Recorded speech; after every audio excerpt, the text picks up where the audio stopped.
বোকাজানৰ 39 নং ৰাষ্ট্ৰীয় ঘাইপথত নিশা সংঘটিত ভয়ংকৰ দুৰ্ঘটনা। থিতাতে নিহত 2জন, আহত 2জন। নাগালেণ্ড তুলিৰ পৰা বোকাজান হৈ ডিমাপুৰলৈ গৈ থকা অৱস্থাত দুৰ্ঘটনাপতিত বিলাসী টয়োটা ফৰচুনাৰ বাহন। থিতাতে নিহত বাহনখনৰ চালক সুৰজ আলী আৰু ইটকা য়েপটু।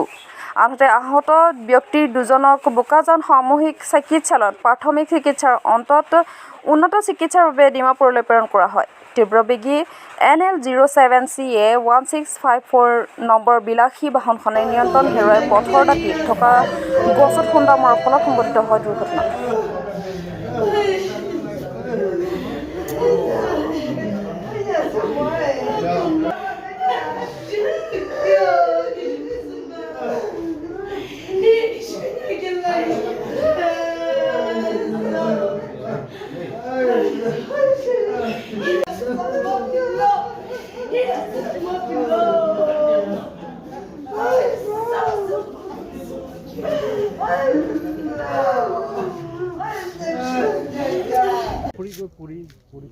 নহয় এইটো মাৰিছে আপোনাৰ গছত বেকাকে আৰু চিধা আকৌ মাৰিছে।